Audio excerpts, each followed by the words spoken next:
morning students. Today we are going to start with a new topic, colligative properties. What are colligative properties? I had written the definition over here. All those properties which depends on the number of the solute particles irrespective of their nature relative to the total number of particles present in the solution. So this is the definition, and what meaning we have taken out of it, that the properties which are depending only on the number of the particles of the solute, and it does not depend on the nature of the solute particles. It depends only and only on the quantity, amount of the solute particles. Okay, and here we are going to discuss four colligative properties. The first one is relative lowering in vapor pressure. Second one, it is elevation in boiling point. Third one, it is depression in freezing point. And the fourth one is osmosis and osmotic pressure. Okay, so from all of these we will calculate the molecular mass of the solute with the help of the formula. Okay, so let's start with the first one, relative lowering of vapor pressure. In our class, when we had discussed about the Raoult's law, we had seen that when only one component is present, suppose here in a container we had taken only one solvent, that is shown by the red color, that is denoted by component 1. And what is the nature of solvent molecules? It is volatile. Only one component is present. Now it is a closed container. So we had discussed when the liquid molecules evaporate, they will occupy this space, and here the condensation process takes place and they will convert back into the liquid, and after some time there is an equilibrium established between the liquid phase and the vapor phase, and in that condition the pressure exerted by the vapors over the liquid phase at a specific temperature, that pressure is called as vapor pressure. Okay, so we can denote P1. I should write what is the P1 over here so that we should not confuse. P1 naught, it is the vapor pressure of pure component 1, or you can write solvent. P1 naught, it is the vapor pressure of the solvent. Now P1, what is P1? अब P1 क्या होगा? इस container के अंदर where only the solvent molecules were present, now we had added solute, and solute it is non-volatile. Now the surface will be occupied by the non-volatile solute particles also, and because these are non-volatile, they will not contribute to the vapors which are formed over here. Only the vapors will be formed by the solvent molecules because they are volatile. But the vapor pressure of the solution due to the solvent molecules will be reduced. And how much reduced? It was given by the Raoult's law. So here what we will write, what is P1? It is the vapor pressure of solvent when non-volatile solute is added. That means जब वो solution बना रहा है, solvent के अंदर हमने solute add किया, when it has formed a solution, and in that case the P1 will denote the vapor pressure of the solvent, and we had seen P1 is equals to P1 naught x1. What is x1? This is the mole fraction of the solvent in the liquid phase, and this is the vapor pressure of the solvent, and this is the vapor pressure of the solvent when non-volatile solute is added. See students, we had seen that P1, it will always be lower as compared to P1 naught. Why it is lower? Because here the solute which is added, it is non-volatile. So we will write P1 naught minus P1, because P1 will be higher, it is of pure solvent, and this is of the solution. P1 minus P1 naught. Here I will place the value of P1 from here. P1 naught x1. See what I had written, this is lowering of vapor pressure. This is lowering of vapor pressure. Means किसका vapour pressure ज्यादा होगा, pure solvent का, किसका कम होगा, solution का. So this is the vapour pressure of pure solvent and this is the vapour pressure of the solvent in solution. That means P1 not minus P1 की जगह हमने value place कर दिया P1 not x1. From here we will take out the P1 not common, so it is 1 minus x1.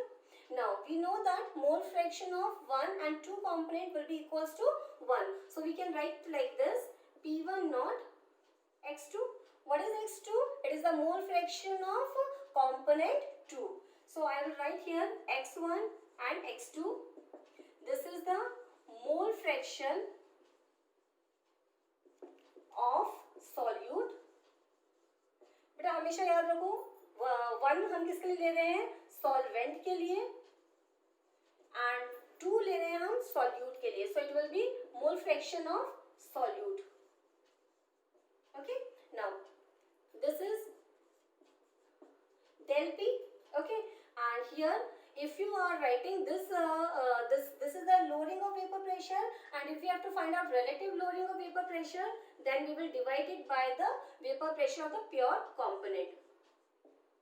This will get cancelled out and we are left with only mole fraction of the component 2. How we calculate this one?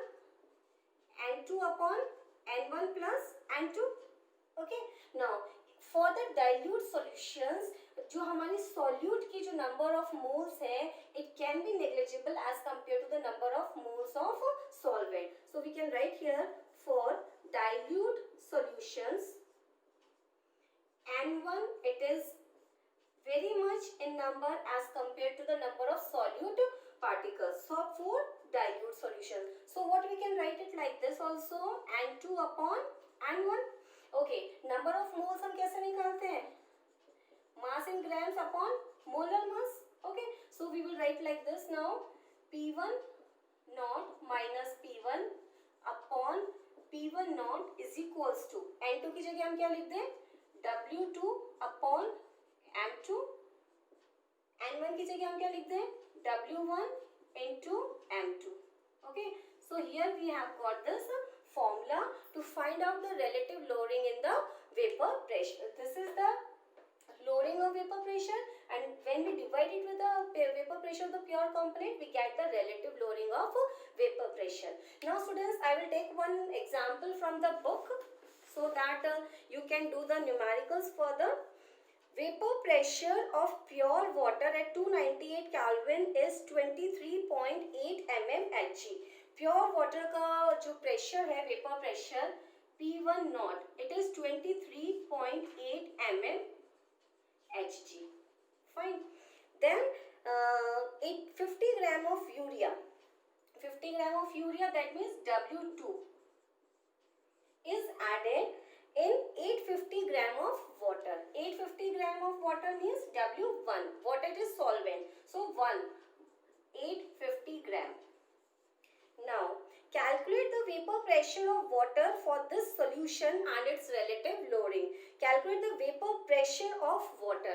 Vapor pressure of water. That means we have to calculate the value of P1 and we have to calculate the value of relative lowering in vapor pressure. So we have to calculate the value of this one also.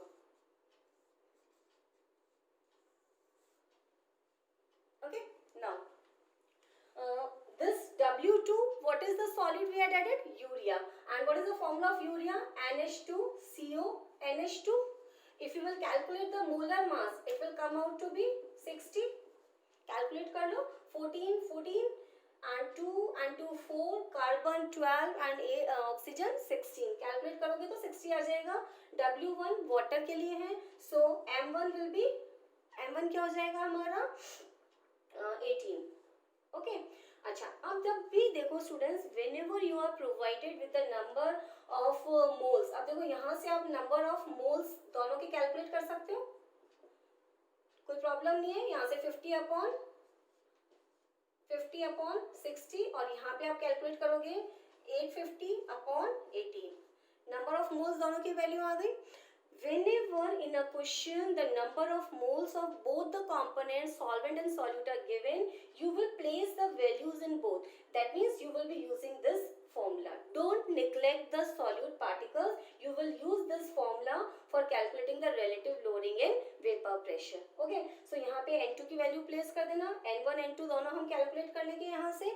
Just place this value and you will obtain this value, relative loading in vapor pressure. Now P1 naught, it is given to you. So then if you get this value, then in this formula you just apply this value 23.8 mmHg और यहाँ से आप P1 की value calculate कर सकते हो. So in this way students, you can practice the questions and they are not very much tricky. You will be comfortable in doing the questions. Okay, so keep on practicing.